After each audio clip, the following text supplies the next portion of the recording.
rock it like he's so lit.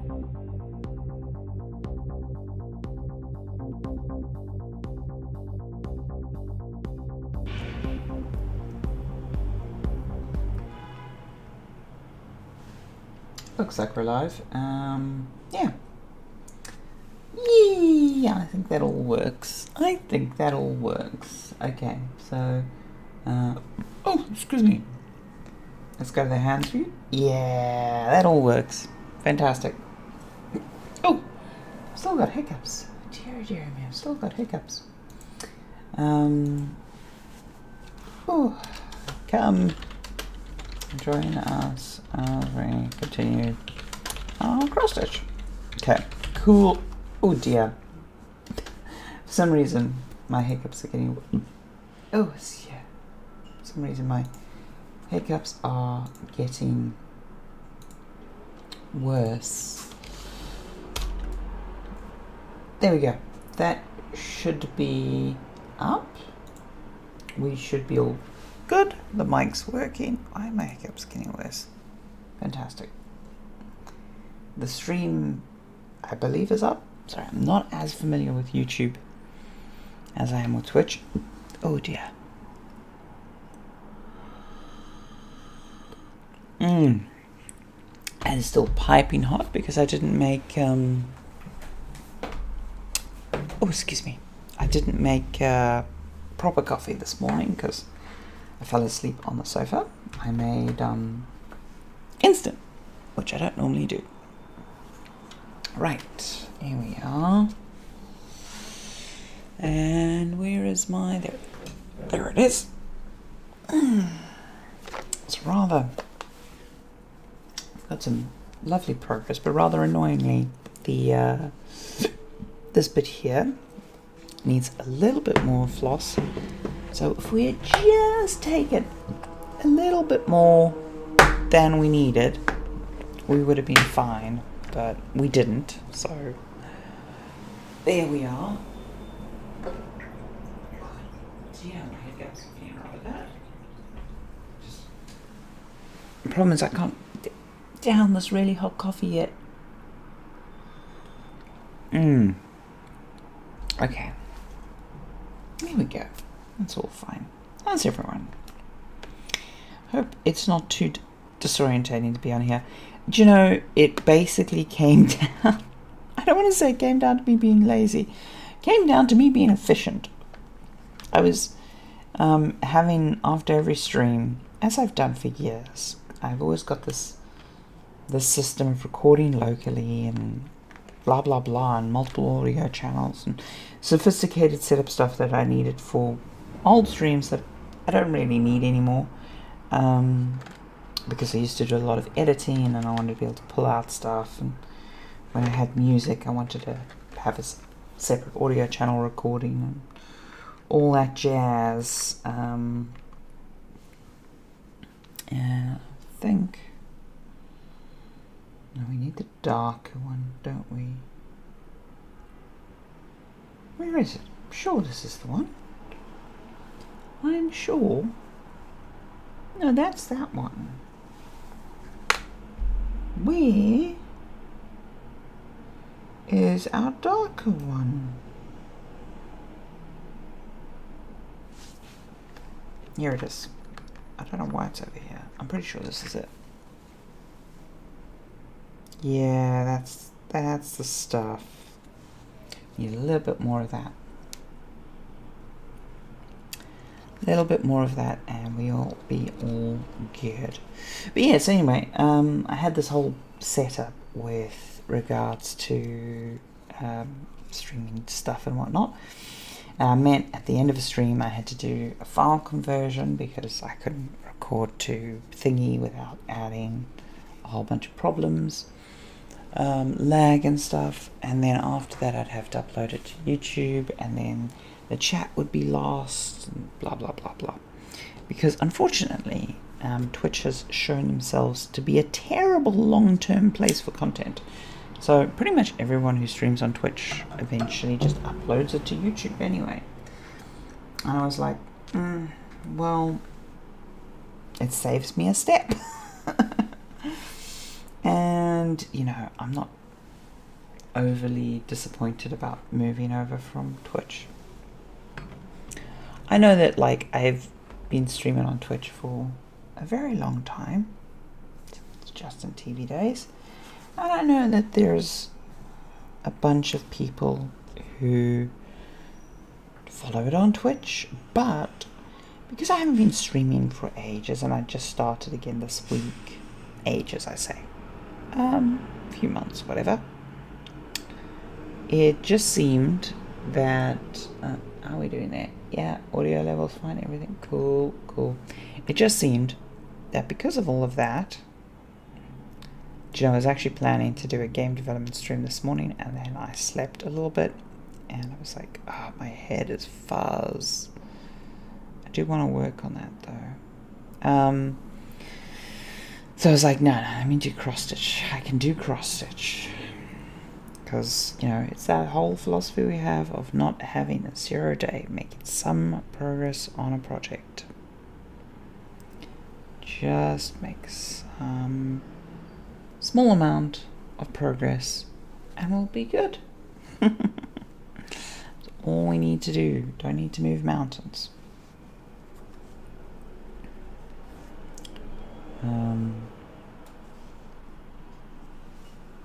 So yeah, that's where I am. That is where I am at the moment. I think.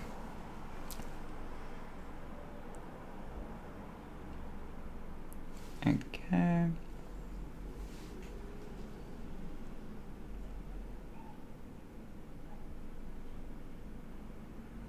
Rather chuffed that I got the top-down camera thing sorted this week. I literally just grabbed an old Sony camera I used to use for skating, because I now got the 360 camera for skating stuff. I grabbed that, and I grabbed an extendy thingy. I need to get a proper tripod for this, and I grabbed an old, it's not even a 90-degree adapter thing. It was like a, I specifically remember going, this is years ago, going to buy, I was like, I wanted the ability to take a selfie stick and shove a camera, action camera on it and face me. This is years before like this particular, like at the time people were doing a lot of selfie stick stuff with their phone. I was like, no, I want to do a camera thing or whatever, and I was just like trying to find the correct adapter thingy-majiggy to angle the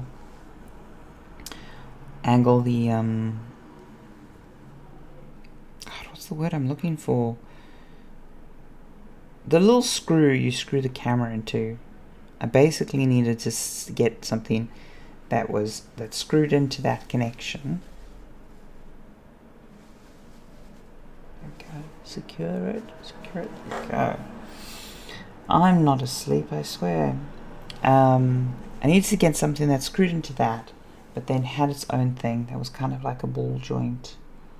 Kind of like a ball joint connector. And I got something that fit the remit, shall we say, and it worked rather well for me, and that was great. But it was basically, I'd used it for so long, when I found it eventually, it was screwed in on this selfie stick, and I thought it was part of the selfie stick because it had been on there for so bloody long. And I was like, no, this is a little adapter, this is exactly the thing I actually needed at the time. And so I grabbed that, and this is why this is a jerry-rigged setup at the moment, I grabbed the Insta360's really long selfie stick, and I duct taped it to the back of my monitor. And that's how I got the top-down camera thing working. So it's very much, I don't know. Come on, Claire. It's very much a jerry-rigged solution. You know. What's that old saying? a Boer Makaplan, but an Englishman makes one that works. So, old joke in South Africa. Because the saying used to always be Boer Makaplan, which, if you're from America, has probably got some American equivalent for a redneck, improvisers or whatever, like, because it's true, right? If you're from that kind of background, like a Boer or a redneck or whatever, you're used to improvising. But hilariously, it tends to be with zero concern for health and safety, often, not always, but often with a misunderstanding of some basic engineering principle or whatever, but definitely without health and safety, and definitely like jerry-rigged. The polite English term would be bodge. I like the word bodge. Bodge is good. Bodge is a good word. So yeah, jerry-rigged. Jerry-rigged is the American expression, or is it the British expression? I don't know. I know jerry-rigged is an expression, put it that way. But yeah, so the saying always used to be a Boer Makaplan. And then the comeback used to be, but an Englishman makes one that works. That was always a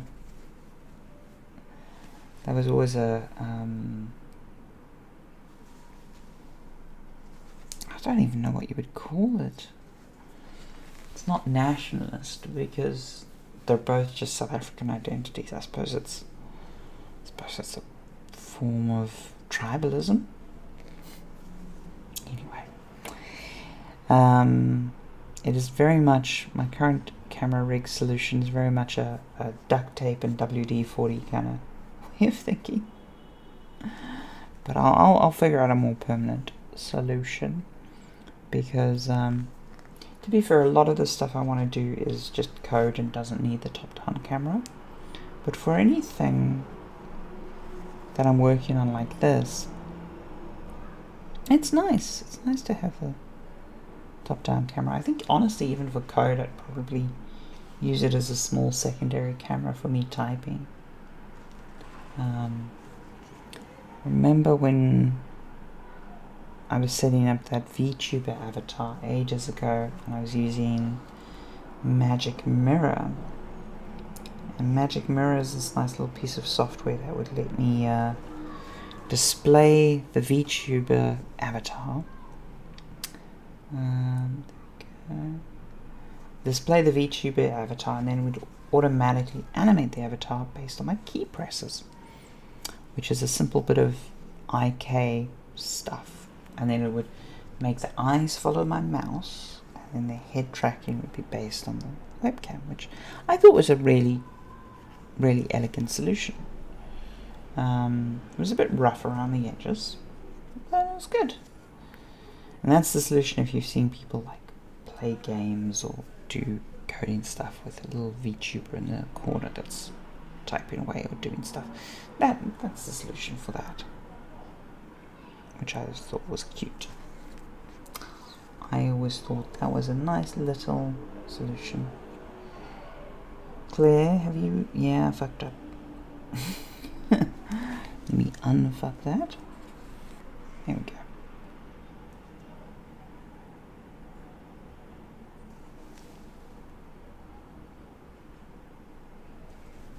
That's what you get for being half awake. The advantage is, though, I can make progress on this half awake. Not sure I could have made progress on Godot this morning. Though I do need to brush it off tonight. I want at least one stream of Godot work this week. Mostly because I want to make sure that that project is not atrophying. I want to make sure that that project has some forward motion, working through stuff.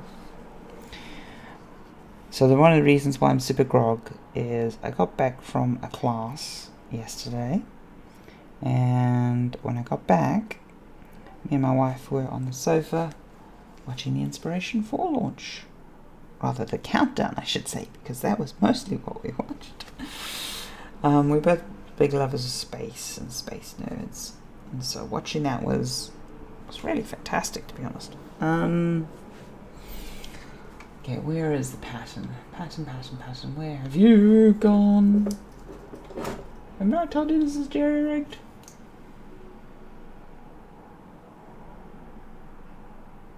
I did say it was jerry-rigged. Where's the bottom of the stick?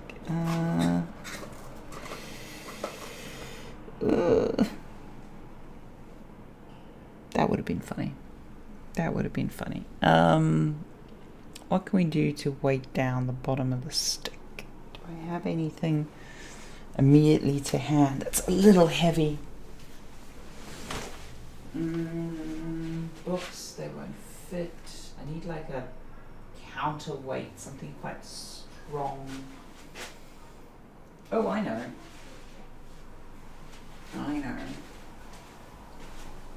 It's not heavy, but it'll work. We can grab... Haha! Got, yeah, got whatever this stuff is. Play-Doh?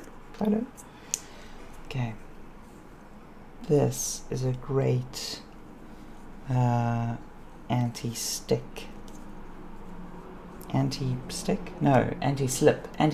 solution. Oh god.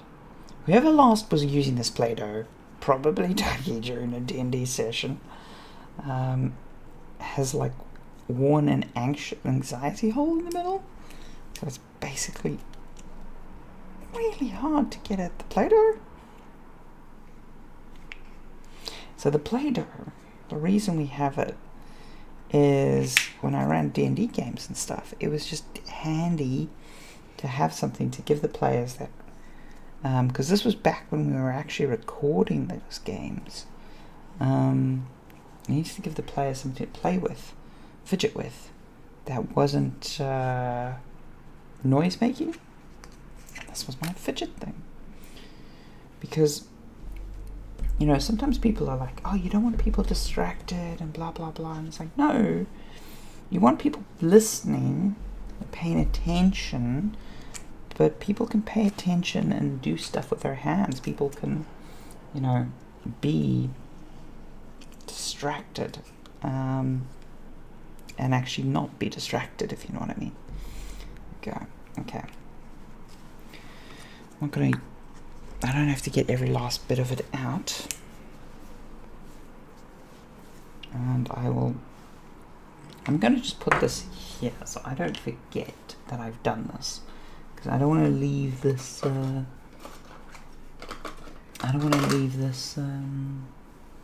term. I need to take it away after the stream, and then I need to figure out. Yeah, I need to basically order a proper, like, tripod or solution for that. Okay, there we go. Doesn't need much because it is taped to the screen, but the bottom of the selfie stick just needs a little bit of security so it doesn't slip. Has my coffee cooled down?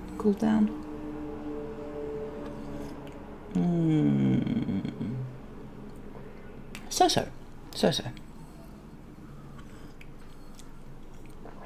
Here we go. Right. What are we doing? We are finished that thread. Okay, great. We were double checking the pattern is what we were doing. Because I was reaching to double check the pattern and then the camera slipped.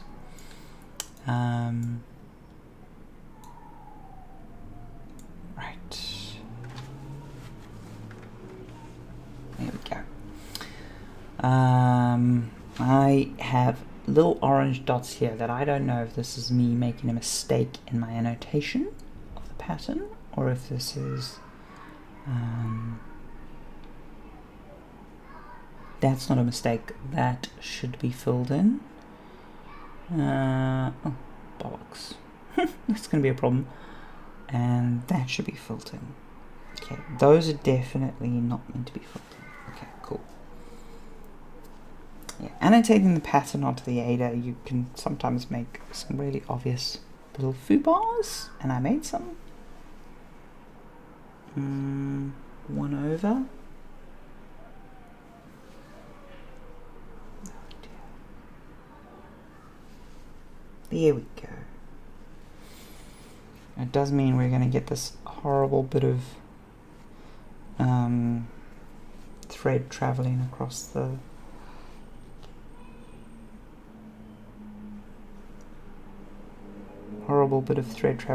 thing, but if I secure it, then that should be okay. Yeah, I've secured that in. One more. Yeah, it's one of the things I really like about cross-stitch is the ability to almost play a game with yourself of, can I optimize the back of the piece as much as I can. Okay, so I just gather that through there. We're just going to secure the back so it's less likely to slip. Basically just knotting it at the back there. There we go. Chip chop chippy. That's all done. Okay, so now let us move that to our bit of scrap stitch over here. Normally I'm pretty good at getting close to using it all, so I haven't had to shove a ton on here, but wow. This is also not its intended purpose, but again, it works for me.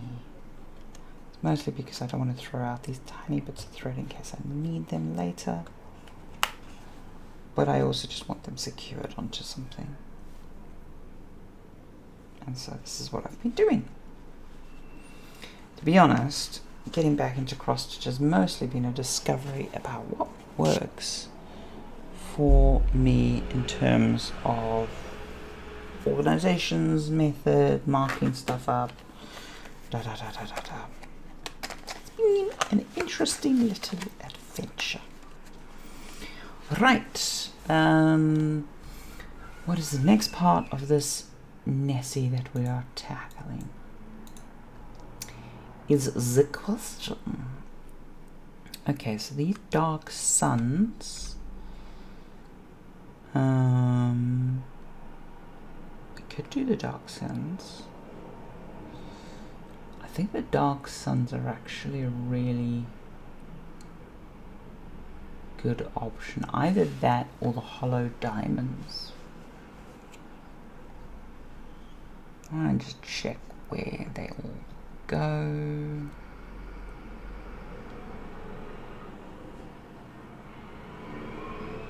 Do you know, I think the hollow diamonds will get us more progress than the dark suns at the moment.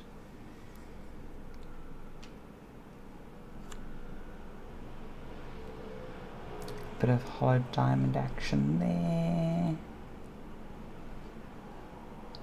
Okay, let's mark it out. What colour are we going to use that isn't on the pattern at the moment? Because there's a few mistakes here and there. Green. Got some green there accidentally, but I should be able to overcome it. It's funny, you'll sometimes make these little errors and you're like, oh dear, I've totally foobarred myself. Then you're like, have I though? It's not the end of the world, and you can figure it out. Now, I have altered the pattern in 1 or 2 places. I generally, where I've altered the pattern, am aware of it, and I've been working around it, and it's been okay. It's been okay.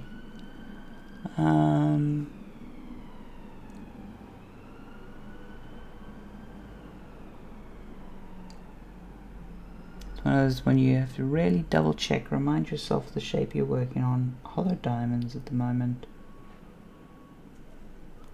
1, 2, 3, 4. And I don't want to go too heavy on the marker. This washes off, by the way. But I don't want to go too heavy on it because it distracts me if I go too heavy on it. There's the line mark. Okay, we basically want to take this line all the way until we hit there. And I find by just marking this with fabric marker, it immediately stops me staring at the pattern as much, which I don't like to do because then I do this whole neck crook thing and it doesn't work nicely for me. Sound like a fucking granny. I have to crack my neck, and I don't want to crack my neck because I'm too high on cocaine. Sorry, I don't know why granny's on cocaine. But hey. Right. Hollow diamonds.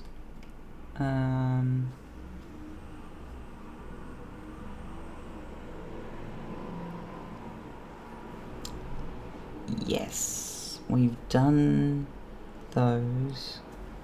So hollow diamond is there.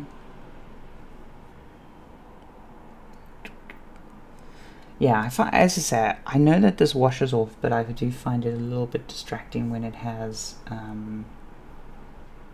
wait, does this, yeah, fabric marker. Yeah, I'm pretty sure this washes off. I'm pretty sure this washes off. Anyway, you can't actually see it wherever the thread's gone down, but I do try to be careful with it. Yeah, I should probably, to be honest, do like a short lessons I've learned coming back to cross-stitch thing, because when I did sort of look for some stuff, I was kind of shocked by how all over the advice was. See, I've done fucked up here. It's fine. It's not the end of the world. It's a place where I've made a little boo-boo. And I just need to make it track.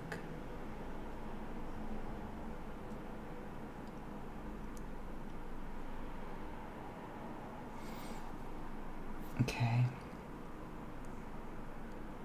And this is why. So I'm altering the pattern here.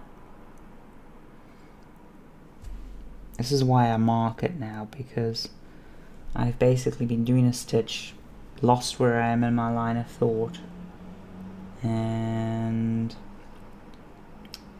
my needle's gone a-wandering. It's happened. It's happened more than once. Okay. Have I done hollow squares? I haven't done hollow squares, which means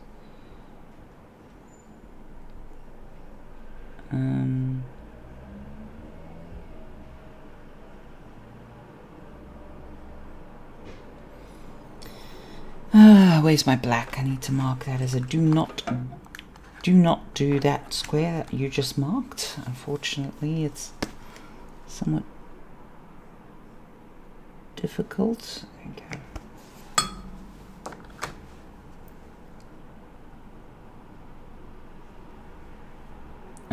Right.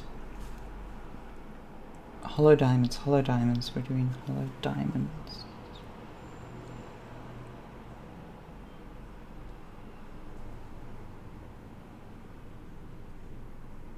Really? You're gonna make my life difficult? Apparently you are.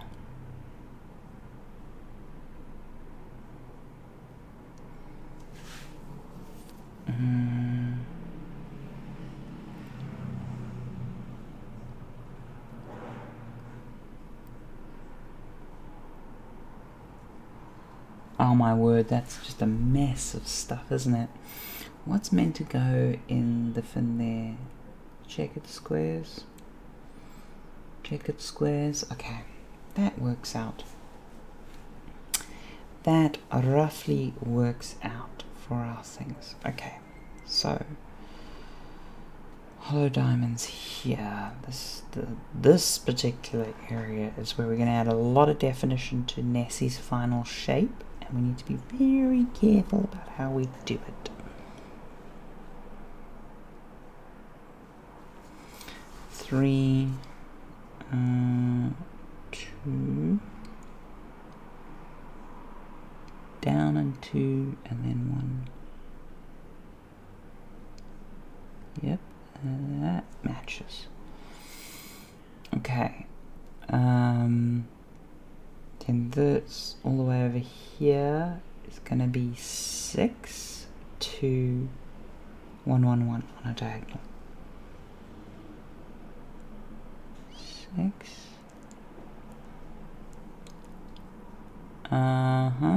2. Sorry, it's not very hard to maintain. 1, 1, 1. Mental banter when counting. It's like one of those games where 2 people count where you go 1, 2, 3, but it's like 1, 2, 3, 1, 2, 3, 1, 2, 3, 1, 2, 3, 1, 2, 3. Yeah, it's the thing. And then you start to replace one of the numbers with a word, so it's like 1 orange 3, 1 orange 3. And it's much harder to do when there's 2 people. It's easy to do when there's one of you. And then you do it faster, and then you replace one of the words with an action, and you just try to confuse your brain and force it into disassociation. It's a creativity exercise thing. You might have done it like at an improv class, you might have done it in like a corporate training seminar. There's a bunch of different places you may have been exposed to that. Okay. Now it's got to be very obvious where we definitely want. That's why I'm using lines here, because this particular bit is a bit of a mess. Right, I've got all of those hollow squares sorted. All of those hollow squares are sorted. Let's go down and let's sort Nessie's bits out. 2, 2, 2, 2. Okay. Can we reliably do 2 2s all the way down? Yes, we can. 2 2, 2 2. Well, actually, I need to draw a line so I don't get confused. 2. After the 2s, we're going in. Okay, so this is literally the outline. That's good. And we go all the way down. And then we go a 4 3. Okay.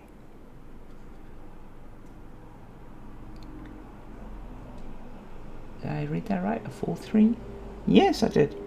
I did. 4 3 2. Oh god, this is going to be complicated. And it defines the silhouette, so we need to not fuck it up. 3, another 2.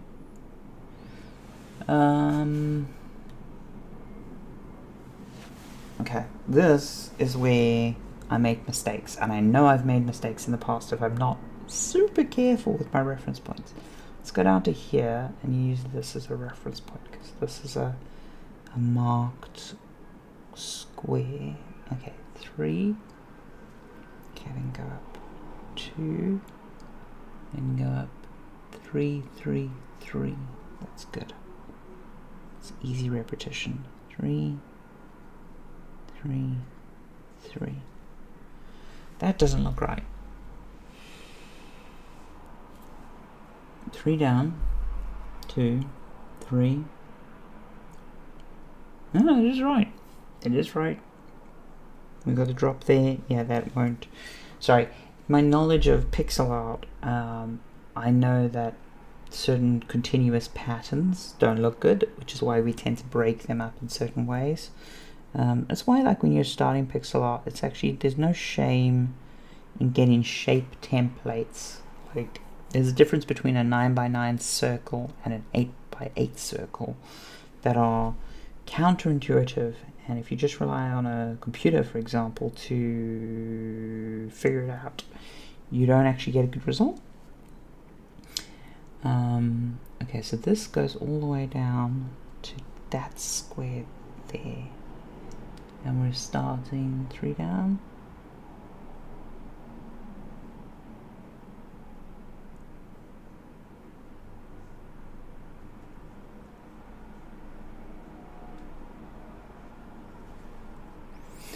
There we go, we didn't fuck that up. Okay, so this goes 1 square up, and it's starting 4 up from there. So 4 all the way down to there. Fan-bloody-tastic. Right. And then 3 in there.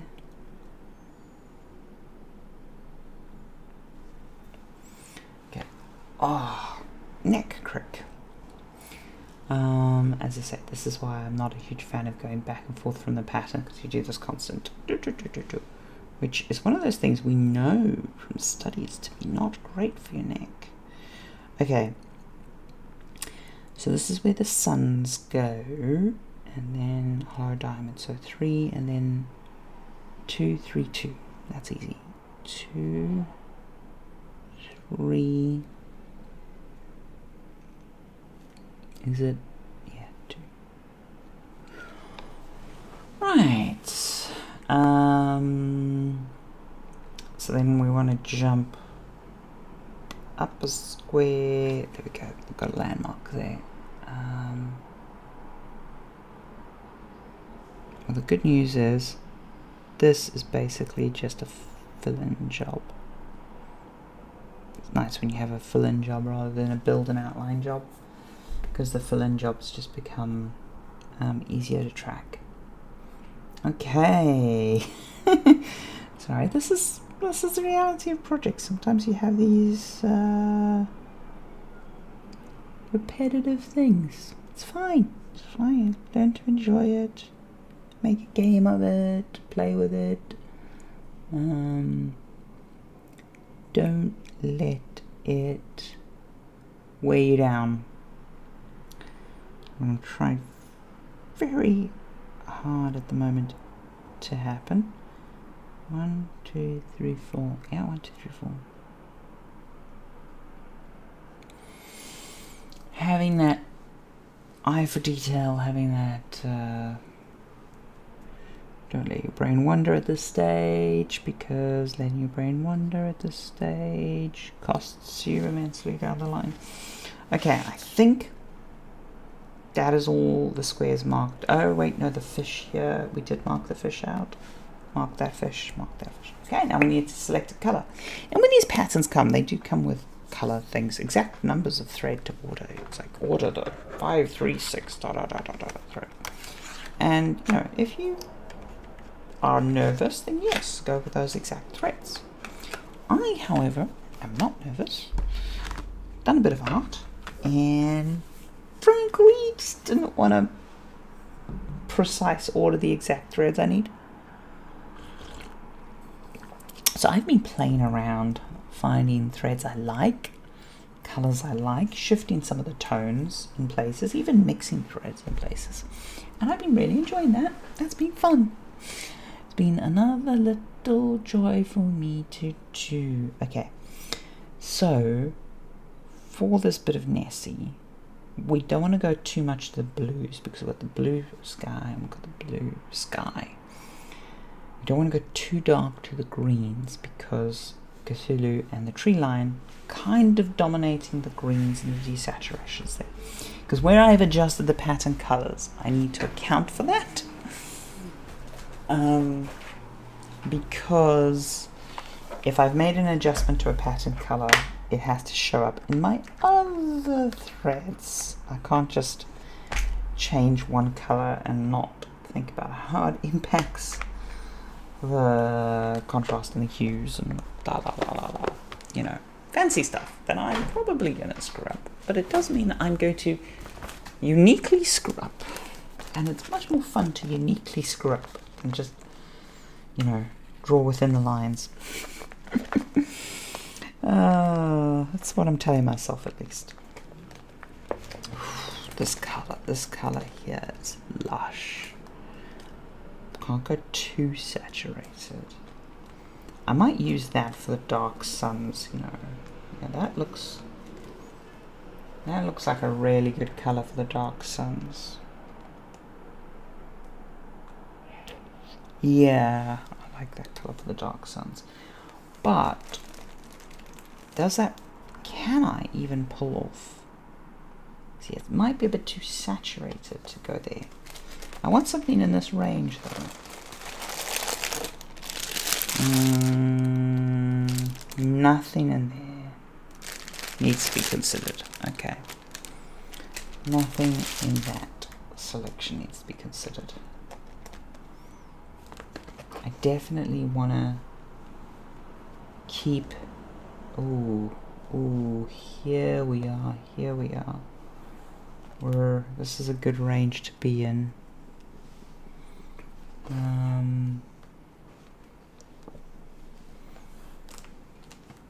It's like a whole different kind of color picker. I enjoy this. I really enjoy this. With the blues and some purples in there.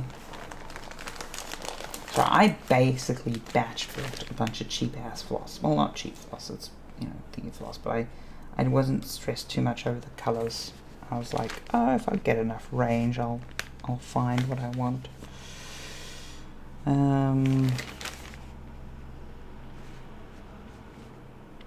So I just mixed and matched. And that's what I've been going through. And as I've been using any of this floss, I've been transferring it over to thingamajiggies. Right, okay, so I definitely want to bring some color in because I did go for a bit more desaturation. If we go with you for the dark suns, that would be our darkest color. We still need the hollow squares though. So I'm tempted to say you for the dark suns. Yes, we're going to save you for the dark suns. And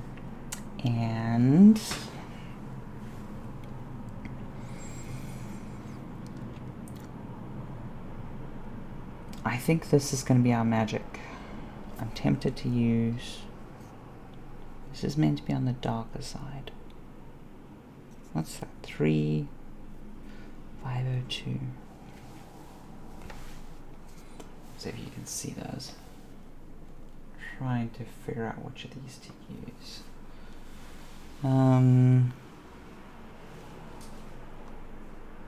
Shove them in the light. They're damn close. If I'm completely honest, they're really damn close. I think we're going to use that one. Don't know which of these I'll end up using for the hollow squares, but hey, we'll figure that. That is a future Claire problem. That is not a current Claire problem. And current Claire wants to get back to stabbing a needle. So, and I know I won't be able to stab the needle until I have finished winding the bobbin. Right, pop that over there. Where did I put the? There it is. Going to take a second. Ba-da-ba-ba. I showed you guys earlier in the week the little bobbin winder thing I got, and I find it's so close to being exactly what I need without actually being what I need, which is frustrating as hell, let me tell you. It scratches my engineer brain, and I'm like, this is really well designed and really poorly built. I'm just like, I can fix it. I can make a better version. And I'm just like, yeah, but then your project wouldn't be cross-stitch. Your project would be a bobbin winder. And would you be happy having finished a bobbin winder? Maybe. And then I'm like, well, maybe you can do a bobbin winder after you've done this cross-stitch. Like, okay. Because that's the other thing, is you learn this lesson with automation. Never automate something until you've done it a lot, and never generalize something until you've done it a few times. Because there's this mistake that people make where they've maybe done something once, twice, they haven't done it many times, and then they try to generalize the code or the system or the structure, and it's like, you don't know enough about the problem space to generalize, and it's not worth your time to generalize yet. Like, it's like if you're making an algorithm to solve a maze, you don't make an algorithm to solve an nth dimensional maze. Speaking to past Claire, because that's what I did. I literally wrote a templated maze solver that worked in n dimensions. And it's like, well, no, first of all, it took you longer than it should have to do that job. This was in uni. Second of all, it's actually not the most efficient thing, because template's another chunk. Third of all, it's confusing as fuck for everyone. So that doesn't help, right? It's like if you've cooked like one pasta dish, maybe 3 pasta dishes, and you're like, I now know how to make a system to cook all pasta dishes. You're like, do you really? You probably don't, not yet. And worse than that is when people try to automate a thing, because until you have generalized a thing and done it a bunch of times, you don't have enough knowledge about the problem space to know how to automate it. Because automating something requires quite a deep knowledge of it. So the time, because the worry that people have, and I think the reason why people rush to generalize or rush to automate, is they're like, I've done this before. Why am I not just having a general solution for the thing? It's like, well, finish doing it if this is your second or third time doing it, and you'll probably find that there's some unique edge case you haven't thought of that didn't apply the last time that applies this time. And I find that's usually the case. And if it's not, hey presto, it turns out generalizing this is really easy. But if it is, then you're like, oh, I've learned something. And then the problem with automations, people are like, yeah, but if I wait too long to automate this task, I would have done this task, say, 100 times. And then I write the automation, which takes a certain amount of work. And maybe I only needed to do this task 200 times. And it wasn't worth automating at the 100 mark, but it would have been worth automating at the 20 mark. And that's, it's a legitimate concern. But if you also think, oh, you're not going to have to do this for much longer, maybe don't automate it. And yes, sometimes you'll get a situation where, hey, there's this thing that we always thought would be temporary. Turns out 3 years later, the game studio is still using this Excel sheet that exports to this Perl script that does this other thing. And you just got to accept it. You've just got to accept that sometimes that shit happens, and it's okay. We see the mistakes we make, not the ones we avoid. It's like, it's so funny when you've learned a lesson in the past, and the lesson's there, and then you do a thing to avoid it happening because you learned your lesson. And then you learned your lesson so well, and you did the thing that avoided the problem so well, that years later someone's like, I think we should do X. And you're like, don't do X. Why not? Well, I seem to remember something. And then they're like, technology's moved on, and you don't properly examine. It's like you're overestimating the risk of X because blah, it hasn't happened in years. Then you remove the safety procedure or the whatever it was, and then sure enough, in the near future, X happens, and you're like, oh, motherfucker. I mean, the correct approach is, oh, I remember why we didn't do X, because why? We weren't folding the pancakes because the squirrels were nuts. Like, wow. Turns out the squirrels could be contained with honey. It's like, oh, okay. So if we honey the squirrel nuts, then we can fold the pancakes. It's like, yes. Okay, let's fold the pancakes.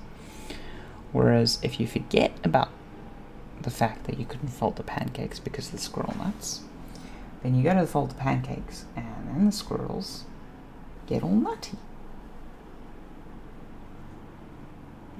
Sorry, that particular example is courtesy of my brain from a friend was bitching and moaning is too strong a word. She was educating on Twitter because sometimes if you're in a certain position, people will cold call you or they'll reach out through their network to collaborate with you or get a meeting or have an ask is the industry term. They have an ask. And usually these people are really nervous because, well, they're reaching out to them. There's an ask, and sometimes these people are just assholes and they're cold calling and they're just like, oh, can I get a turn? But often it's generally people who are nervous and are trying to be accommodating, and they know that they need a thing from you, but they maybe are inexperienced, maybe they're nervous, and they don't want it to seem a burden, they want to seem flexible. So they'll be like, can I have 5 minutes of your time? Or do you mind if we have a quick chat? Or something of that generic persuasion. That's the worst end of the scale. Like, when are you free? That kind of stuff. This applies to friendships as well, by the way. Like, there's ways of handling this and social stuff. Whereas on the complete opposite end of the spectrum, and this is where I was using emojis because I didn't want to talk about specific like NDA stuff and didn't want to flavor my response to her on Twitter or whatever. I was like, yes, I am so frustrated because when people say, may I have a chat, blah, blah, blah, which I much prefer to them to do, is say, hey, are you free on Wednesday at 2 p.m. to talk about the squirrel tornadoes? Because I'd be interested to know if you think we should use water balloons. I think that was the emojis I used. And that's really good because when you say that to someone, first of all, you've given them a time to check in their calendar and you've given them like how long of their time you needed. You specifically stated what your ask is in this case, your problem is in this case, squirrel tornadoes, and then you specifically stated your ask as in what you think I can do for you. In this case, answer the question of whether or not you should use water balloons against squirrel tornadoes. And once you have done that, it sounds like you're being super demanding, but you're actually being really nice because I know exactly whether or not my head is in the correct space to help you out with that. And you may not know my calendar, but hey, 4 p.m. on a Wednesday is not good for me, or 2 p.m. on a Wednesday is not good for me. So then I can come back and say to you, well, that time's not great for me, but I can fit you in here. Now that is the time to be flexible with your schedule and not be like, well, I was kind of hoping to speak to you on a Tuesday or a Wednesday. And so and it's like, okay. So obviously, work it out. But yeah, it's much better to give a specific suggestion and times and stuff.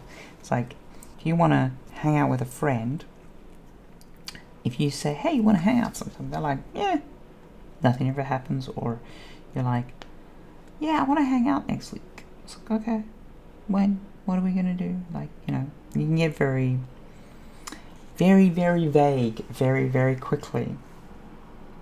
Whereas if you say to a friend, hey, are you good to have lunch on Tuesday? I was looking at this Chinese place. Then they can go, great, yes, that's like the easiest thing for them to do if they're free and they can do it. Fantastic. But if they're like, I can't do Tuesday, do you want to do Wednesday? Then, you know, that's a minor adjustment. It's not a big ask and it's not a big load on them. And then if they're like, oh, maybe I'm free, but I don't want to do Chinese, it's like, hey, how about we do a pizza place or whatever? You know, it's like, this is the thing, is people don't realize you can be specific, take the load off of people by being specific. But then, you know, if it's not to their liking, they can come back and correct. It's funny. The whole difference between closed questions and open questions so much depends on if you're trying to manipulate a person. Because in a whole bunch of manipulation scenarios and a whole bunch of sales scenarios, then you want to be as open as possible. Probing questions, but you want to be super open.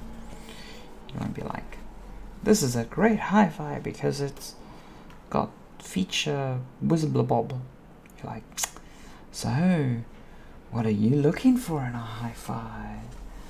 You know, it's like, doesn't that sound gorgeous? Oh, it's all the like, it's kind of depressing how much that stuff changes. I don't know why I find it depressing, I just do. Like, oh. Okay, let's see if we can do, come on, is there too much thread here, or can we do our push through?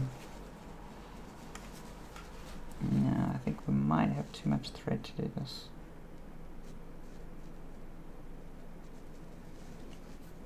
Sometimes. Yep, too much thread to pinch it. Oh well. Lesson learned.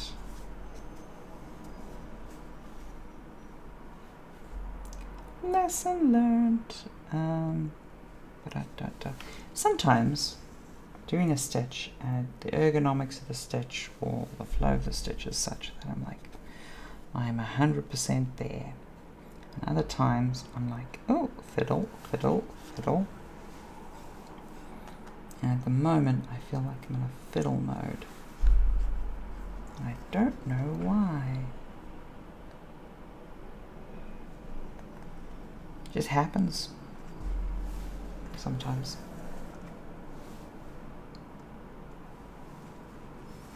You can never tell when the stitch is like that and when it's better. There we go.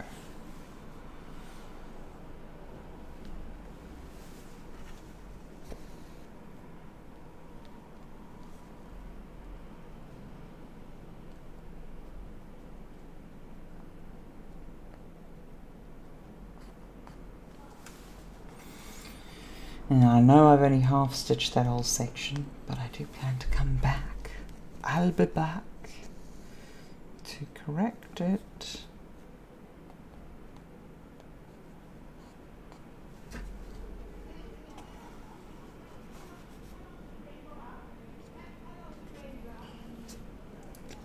I just want to, come on, come down.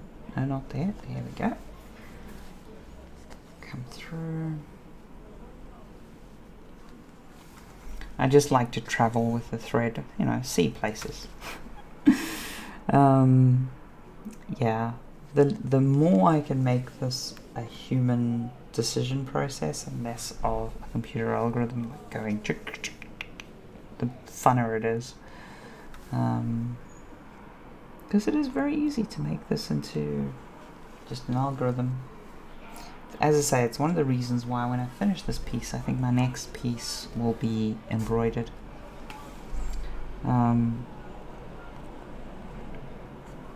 was going to say not from a pattern. I'll probably plan it out a little bit. Probably not from a board pattern.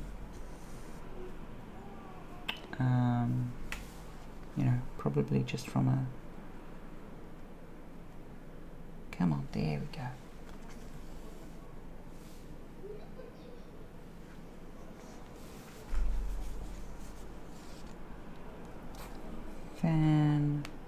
Fantastic.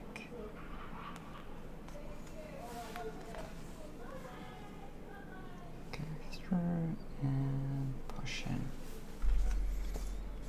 Making good progress. Okay, so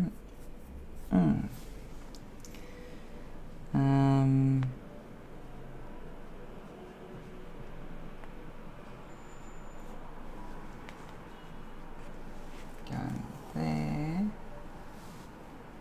Part of me is like, should I zoom this camera in way more? And I'm like, probably. But then I've also got to be really careful about where I'm putting the stitch. We'll figure it out. We'll figure it out. New at all of this.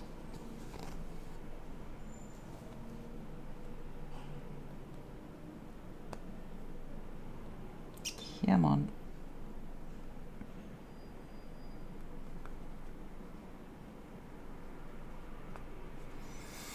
There we go.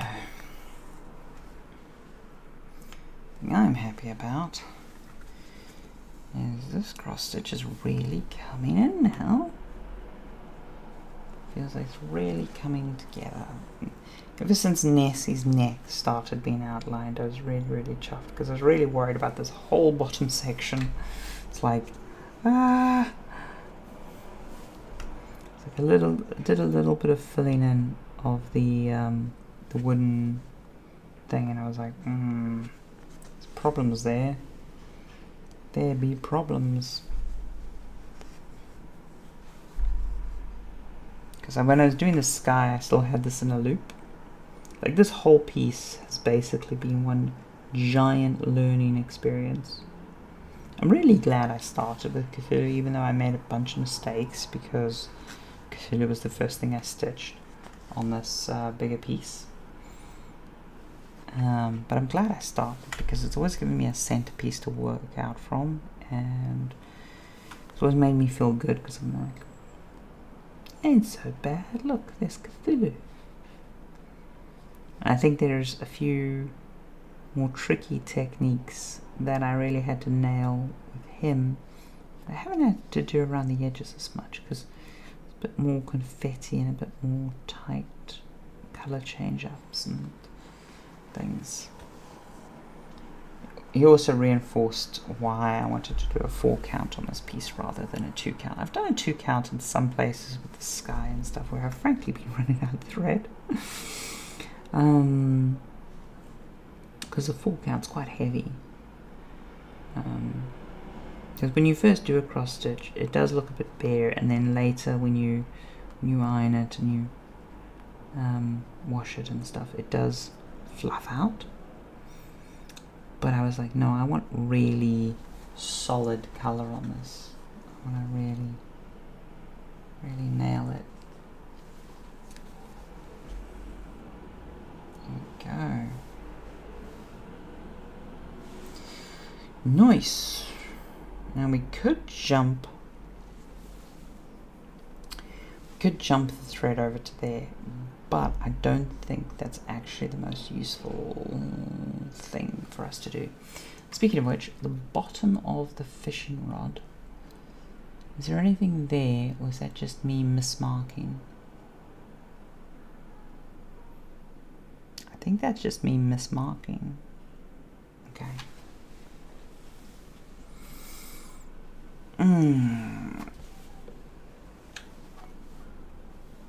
Okay, let's push this through and just do a little bit of a knot here to hold it.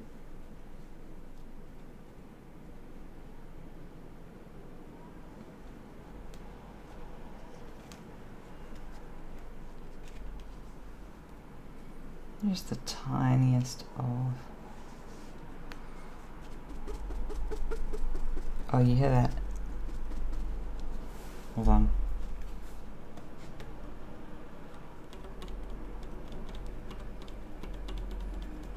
Sorry, that amuses me. Amuses me. Have you ever seen the organ and string math equations? They're both very similar, but very different. Harmonic equations. It's basically about how long a piece of string has to be and its different properties to produce a certain pitch or tone. It was a simple version and a much more complicated version. And there's a similar equation for an organ pipe and the note it produces.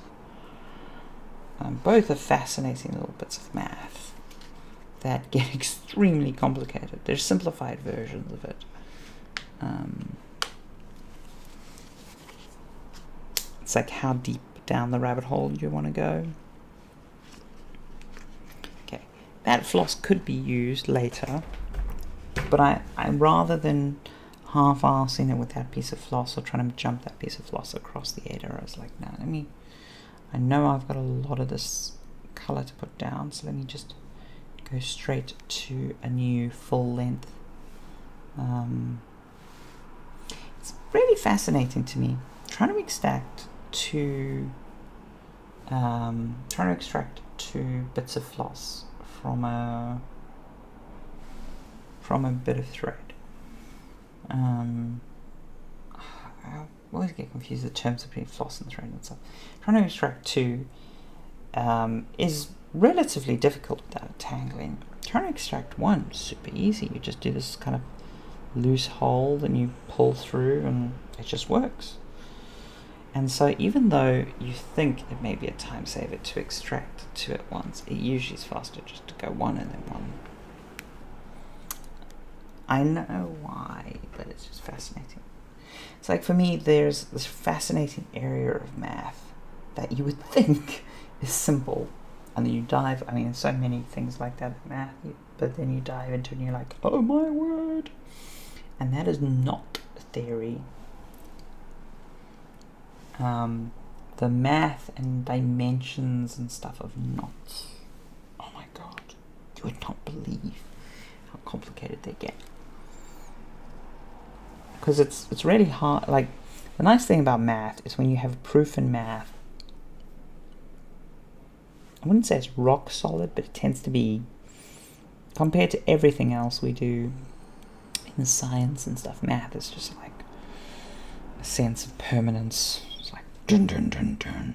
Doesn't mean that math is always 100% on, or even that it's 100% certain. In some cases, it's like, yes, this is always true given these conditions. There's a little like gritted teeth. Oh, of course that's the case. Assuming this, there's always that like that little caveat that mathematicians, I don't want to say gloss over, but are like, yes, my bike is solid gold given a certain definition of solid. And it's fine, it's like, that's what we do. It's what we do. It's like when we talk about philosophy and we're like, yes, this is totally the case, given the assumption that the universe is the shape of a pineapple. And that, by the way, is totally solid philosophy or math approach, as long as your assumptions are stated up front, because sometimes it is useful to consider a bit of philosophy or a bit of thinking on the premise of some absurd premise, because even if you assume the world is a pineapple and you move forward on that assumption, you can do some good thinking and you can do some good theory finding that then applies to if the world is an apple. Then you're like, wow, the world might not be a pineapple or an apple, but we find that these two common properties hold. The world is always a fruit. And then get into this situation where someone's like, okay, so we have all of these cases we've studied, And in every absurd case that we've studied, the world is always a fruit. That means all worlds must be fruit. And it's totally the kind of fallacy and trap you fall into. It's usually way more nuanced and complicated, but it's a good example of the kind of thinky trap you can fall into. Still, it's a useful technique.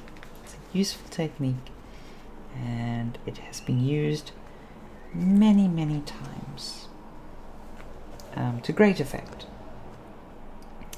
But yeah, it is one of those where you're like, yeah, the world's a pineapple.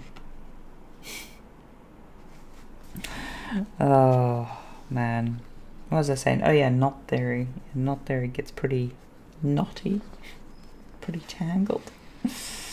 But yeah, so they try solve all kinds of, like, prove what knot uses the least amount of thread, and the knotting in different dimensions, and how many knots do you have to tie in a thing to secure this thing, It gets really complicated. I have not even a passing knowledge of knot theory. Every time I have to solve a problem and I'm like, yeah, does this help to be a better coder? Well, it's relaxing me. Probably the most relevant application to code at the moment is I am learning Godot. Hi, by the way. Yeah, I'm learning Godot.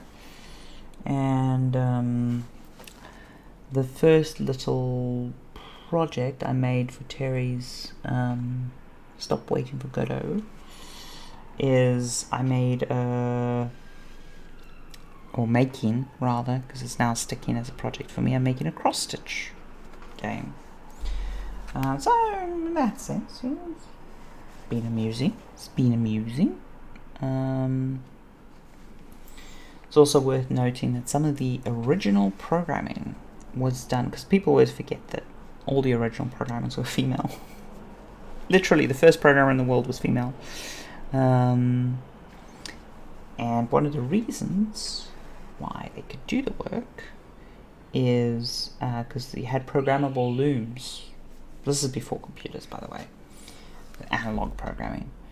And you could figure out how to program a pattern into a loom. So, to be honest, the history of programming and sewing is really tightly knitted together. Pun intended.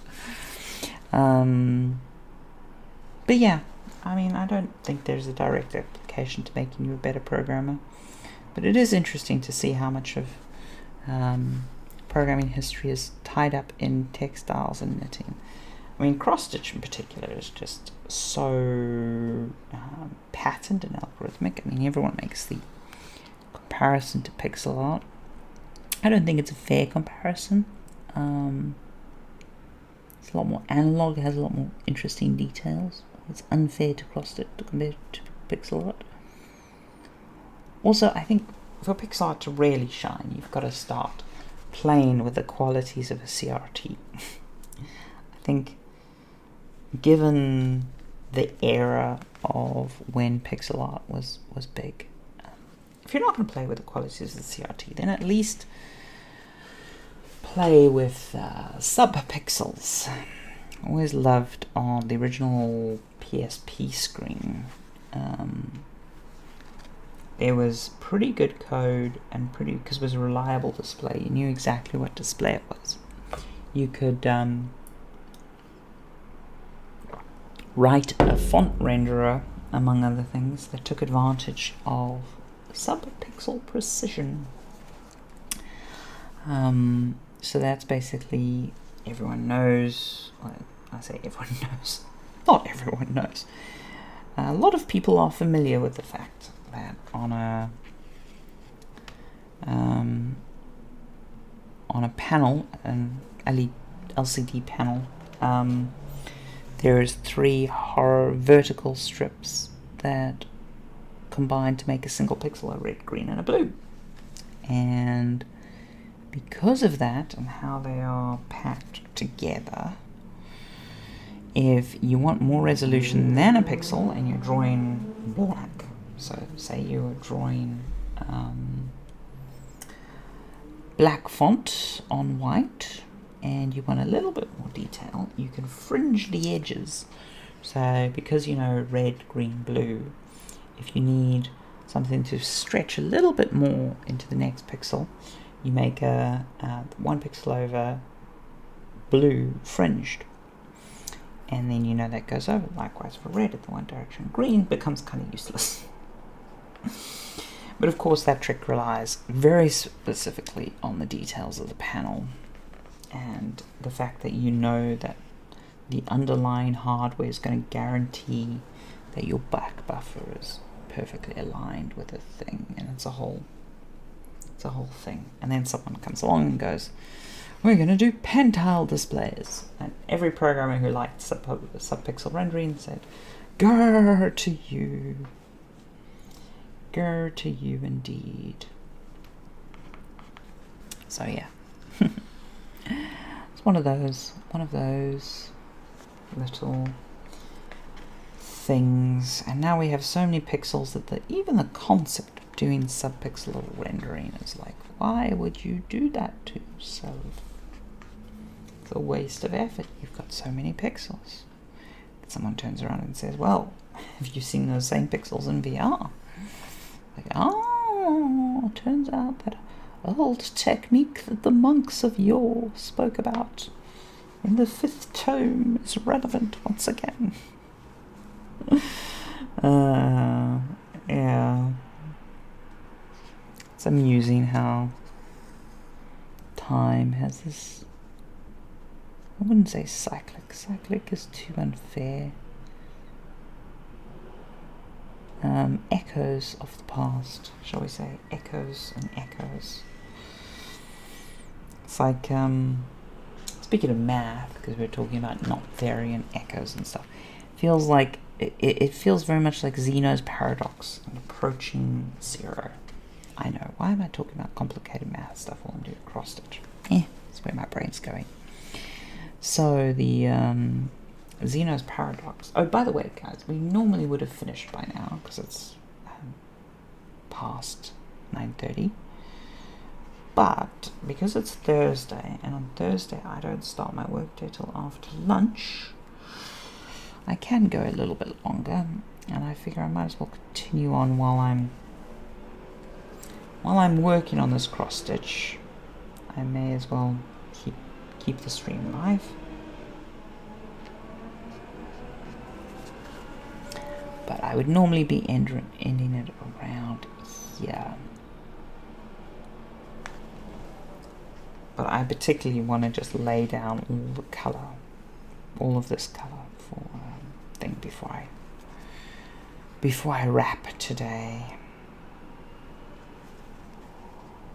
Because I just badly want to make progress on the project. There we go.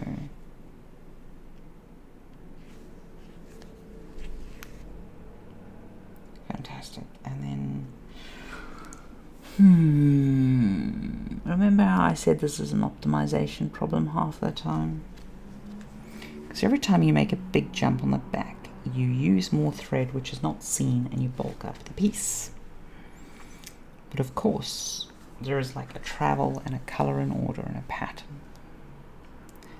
And for me, that is the detail difference. That and the fact that you never perfectly align.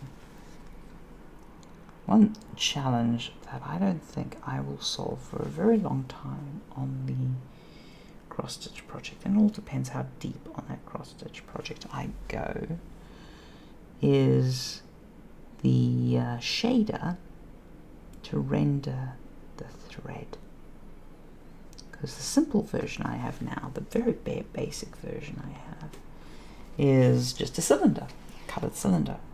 It's not accurate though, because obviously it's like actually 4 bits of, in this case, twine that are going through, or 4 bits of floss. Twine? Thread? 4 tiny cylinders. And those tiny cylinders actually have microfacet properties that we could get really obsessed with in the shader code. And not simple properties either. Full principled renderer incoming. I have taken some peeks at some graphics papers on the problem space, specifically in regards to knitting more than anything, because knitting has the added complication of being a matrix of tension. You know, basically like a grid of springs with all of the deformation that comes with. So those are really complicated. But because that's such an interesting area of study for mathematicians and physics people and graphics people and blah blah blah, there has been a bit written about rendering the actual qualities of the thread as well.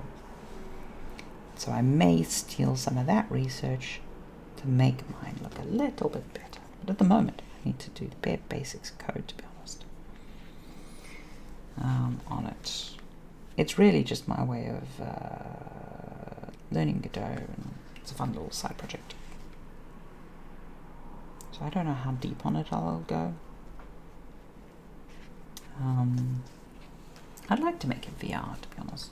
But before I make it VR, I want to do one finger phone UX implementation, because I'm fairly confident. Because when I first came up with the idea and I was like, oh, I'll make that in Godot, it's like, I'm fairly confident of an imagined UX that uses a single finger to do all of this.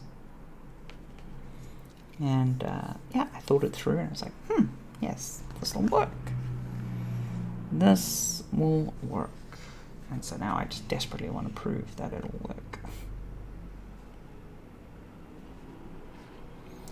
Quite alright.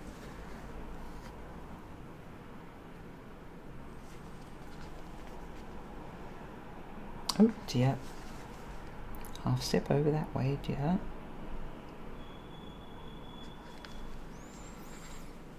I think I'm just going to step this all the way down and then I'm going to walk it way back up. Mostly because I'm looking at the back stitch that I'm working with at the moment. Contextual cue. Contextual cue.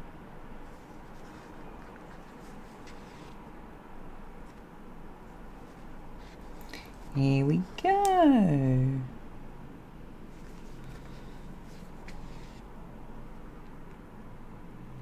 Pop it through there.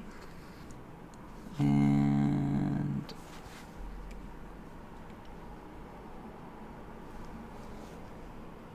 oh, wrong direction. Overstep. There we go. Just repeatedly stab it until you stab it correctly. That's the solution. Just repeatedly stab it until you stab it correctly. Fan bloody tastic. I'm loving how that's turning out. Now I am fairly certain I'm going to run out of thread. I should be okay. This is going to keep your stitches super tight, Claire, because you're on a thread budget. And if we can just make it to the end, no, we should be good. We should be good. Come on.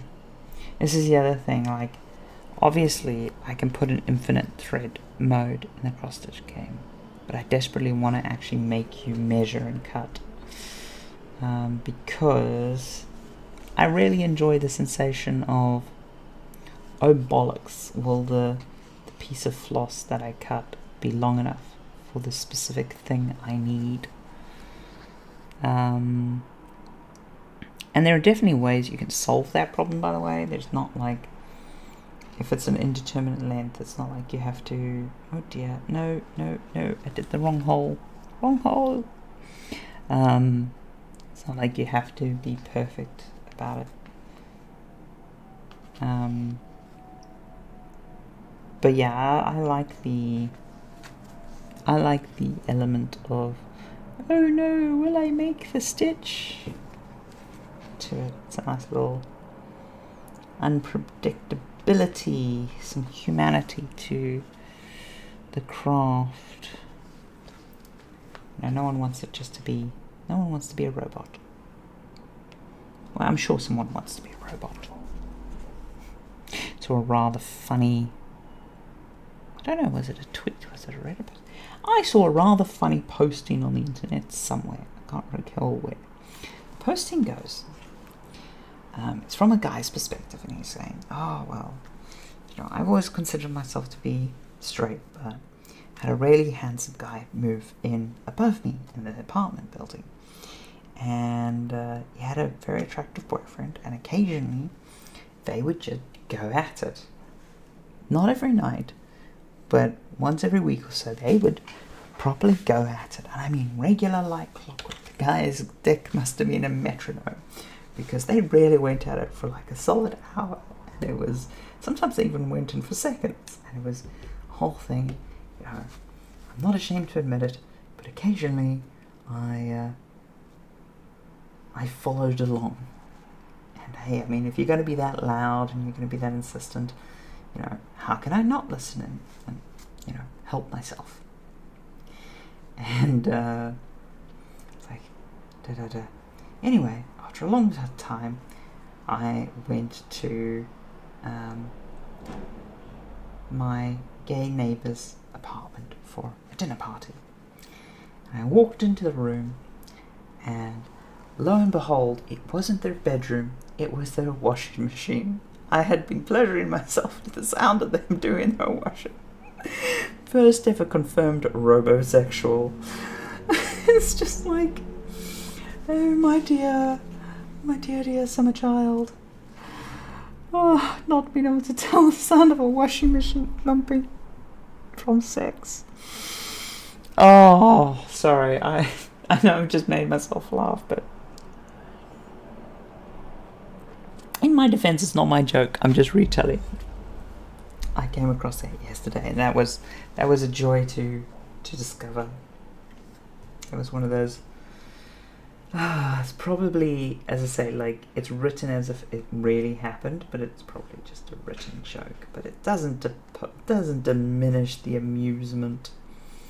There is a wonderful bit by I want to say Randy, Purple Puppet. There is Purple Puppet, Australian, I think. And he does this whole bit, and he does this bit about getting a bookshelf. And if you've not seen it, I highly recommend it. It's posted on YouTube in a few different places. I think it's posted by the official creator now himself as well, because he kind of blew up on YouTube from that, and then during lockdown, because he couldn't do live shows, I think he linked into it a bit more. Anyway, that's an aside. He tells this very funny story about buying a bookcase. And minor spoiler for the story, at the end he turns around and he's like, because it was all told from the perspective of this actually happened, as so many sort of comedy comes from, right? But at the end he's like, what's really disappointing? I made that all up. And it's really interesting, because he's like, and you feel cheated, don't you? You feel disappointed. You've got this character in your mind. And it's true, because, like, if he had started the tale with, this is a tale of fiction, you just inherently wouldn't be as interested, because you're like, oh no, where's this going? You couldn't make this up. Like, one of those kind of reactions. But in reality, you can make it up. But the thing that's really interesting is, like, just how we emotionally respond, how our empathy is keyed and stuff. Because, most stand-up comedians and most purveyors of comedy, on the late night circuit and on stage and stuff, yes, they're telling actual stories, but these stories have been so distorted through polish and frankly, in some cases, not just exaggeration but fabrication.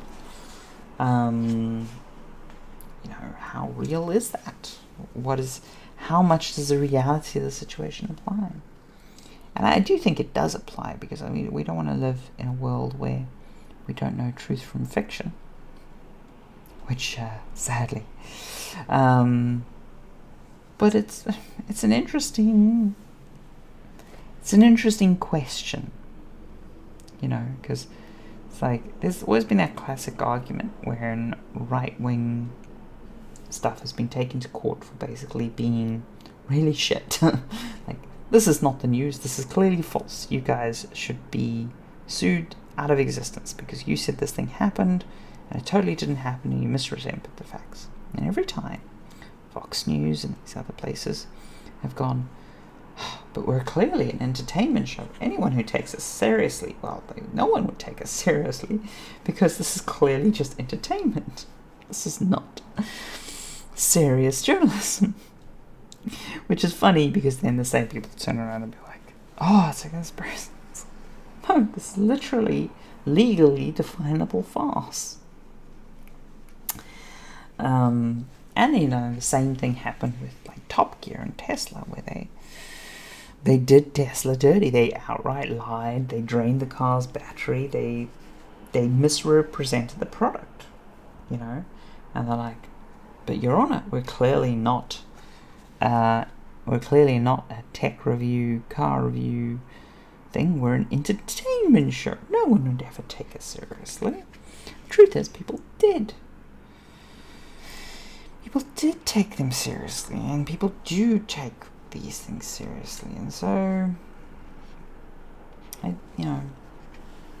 while the Randy bookcase story may be made up, and you can ask, does it matter that it was made up? Maybe it does matter. Maybe we should protect the integrity of when someone says, you wouldn't believe what happened to me. And they do tell a fantastic story, and it is fantastic because it actually happened. And, it's rare in real life for this event to happen. That's what made it a good story. Because the story was ultimately, and I caught a really big fish. Now, as a fictional tale, it's not very exciting, but the stakes were real because the story is about lived experience. So there's interesting arguments there.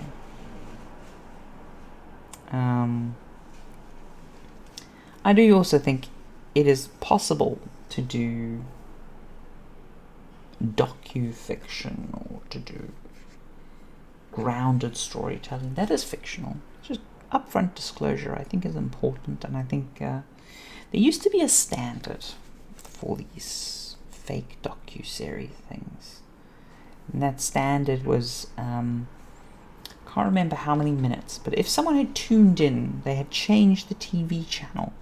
And a lot of this came from like the War of the Worlds debacle and Threads, if anyone is British and knows the Threads documentary. Some pretty horrendous scares. And the rule used to be that if someone turned the show on, they wouldn't need to watch for more than, I can't remember if it was 5 minutes or 20 minutes or whatever it was, but it was a relatively short period of time to account for someone just tuning in. There had to be a semi-frequent reminder that this is a work of fiction. And I think that's a gold standard to apply. Fortunately, the internet is a bit of the Wild West. It is losing the Wild West quality, which is both encouraging and sad. One of those things. A lot of us are nostalgic for the Wild West. It's also really interesting because the Wild West, as described in popular fiction, never really existed, and mostly is a fabrication of variety shows that traveled the country after the fact. But it's historically a very brief period, not even a decade. It was just a handful of years. likewise, the early internet and the debauchery of the early internet, and I don't mean I'm not including like ARPA, and to some extent I'm not even including the early BBS days, which I was part of. But that early internet didn't exist for very long. Maybe 5 years. Maybe a little bit longer. But it didn't take long for the internet to become domesticated. We're really talking about the period from 95 to about 2000, maybe 94 to 99. It depends how you slice it. But we're not talking about a very long period of time. I need to... Did I? I did. Good. Sorry, I'm trying to remind myself where I have gone with the thread.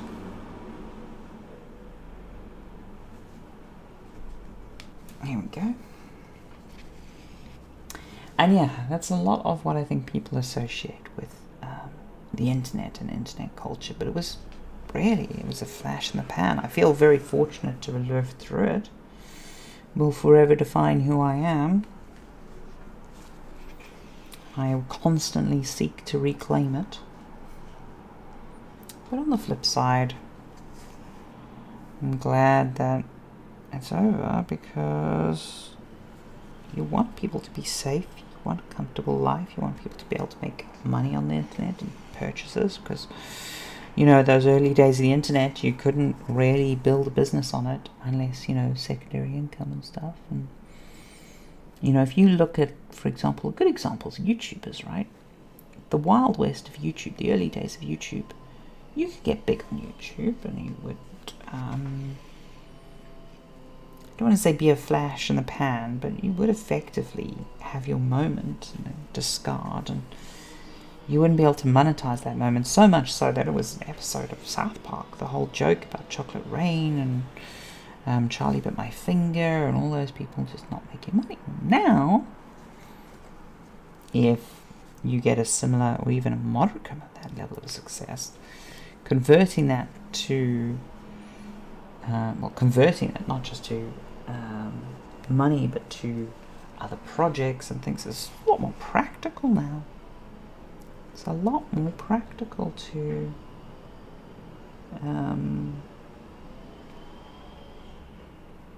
do that, to take something like that and to take that moment and to capitalize on it. And it was a similar thing in the Wild West. Not many people made money. There was those who did, made a lot of it. But that is where the Googles and the Amazons and such come from. It's like, but they are the few and far in between. Yeah, that rush for capital. At this point it was digital capital, not financial capital, but the rules are still the same. The rules are very, very similar. Again, it comes down to that whole that world is a pineapple. You don't have to model things in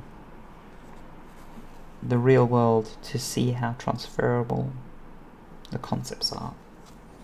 And you go back to Monopoly, which was originally called the landlord's game, and it was a demonstration of late stage capitalism.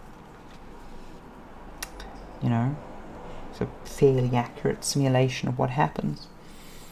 And there was even an alternative rule set to basically show, well, if you make these minor policy changes, because it was an activist game, then you don't get monopolies and everyone is better off and there's more money in circulation.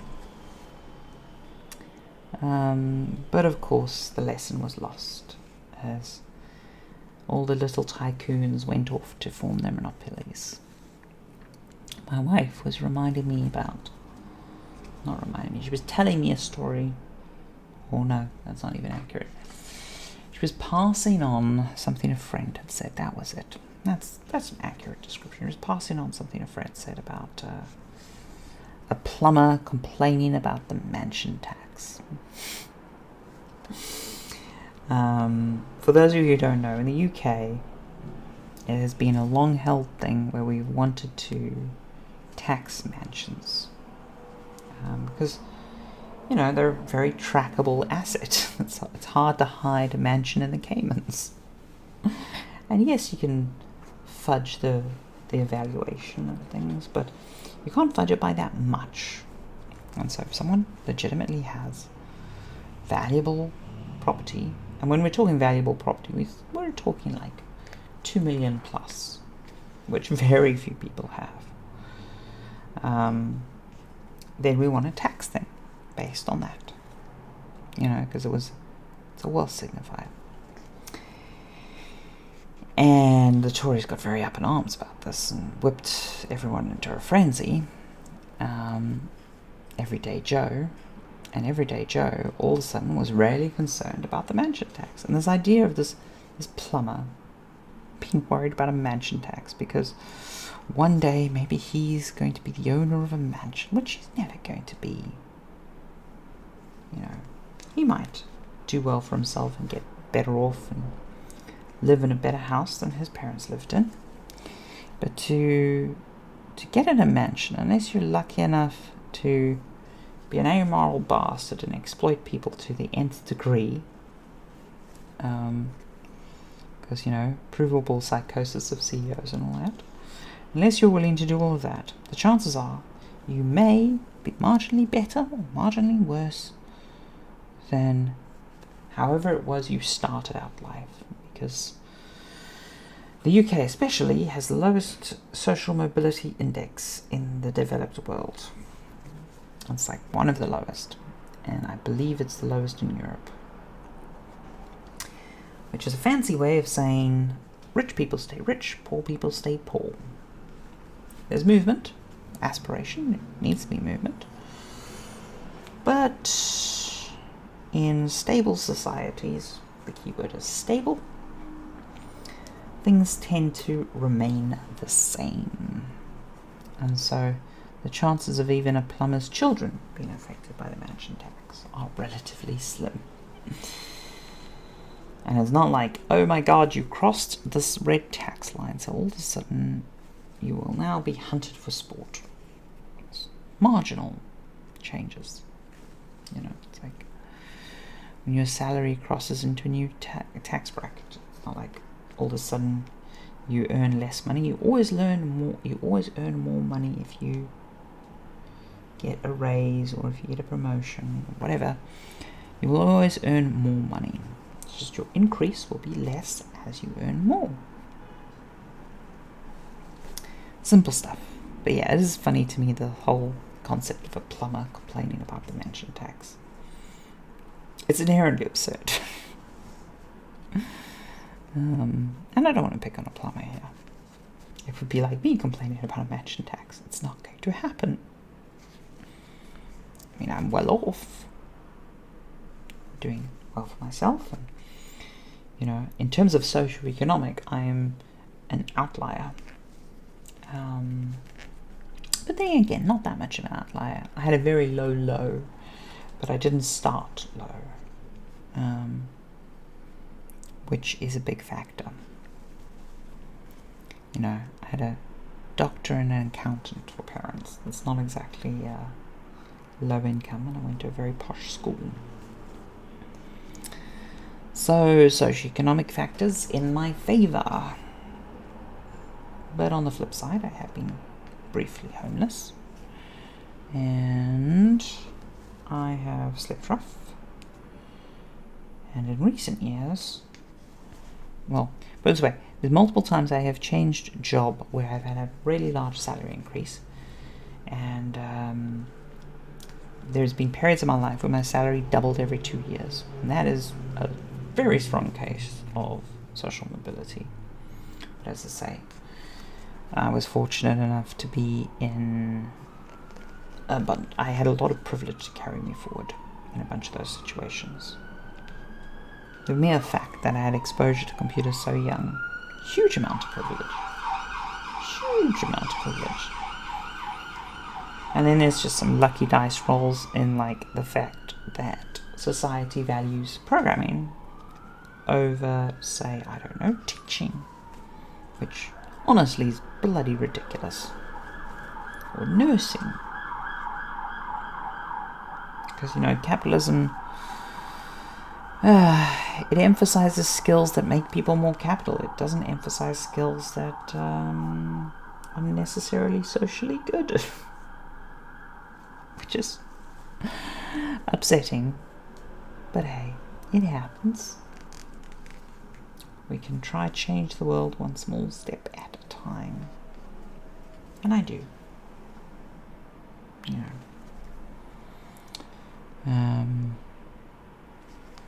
Yeah. And try just not vote Tory. It's a good start. It's a good start. Set the bar low. Just don't vote for the goddamn Tories.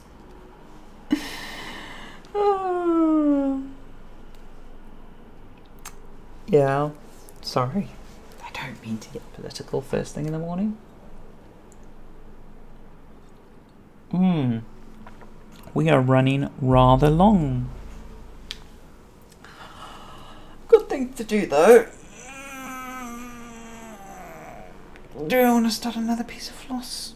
I don't want to unwind another piece of floss right now. As I say, normally my morning streams are only an hour. But Thursdays I start work very late. I start work after lunch. I work late into the night. But as a compromise with work, because this way I'm able to, well, A, do some stuff during when the shops are open and things, which is nice. There we go. That's very, very nice. Yes. Let's check that. Okay, right. The lag on the stream just confused me for a second there. Yeah, so it's convenient. If you want to see where we are, we're doing rather well, I think. Yeah, there's backstitch there. Before I forget, I need to take a photo of that and post that to our Discord. And yeah, catch you tomorrow. I can guarantee you tomorrow's not cross-stitch. Don't know why. Don't know what it'll be, sorry. But I'm not going to do 4 out of 5 days on cross-stitch. It's just not going to happen. Probably, my hope is it's the sewing game. If it's not, it's probably going to be some writing or some book prep. That being said, I hope you had fun. It was lovely to have you here. And I will see you tomorrow morning, bright and early. Take care.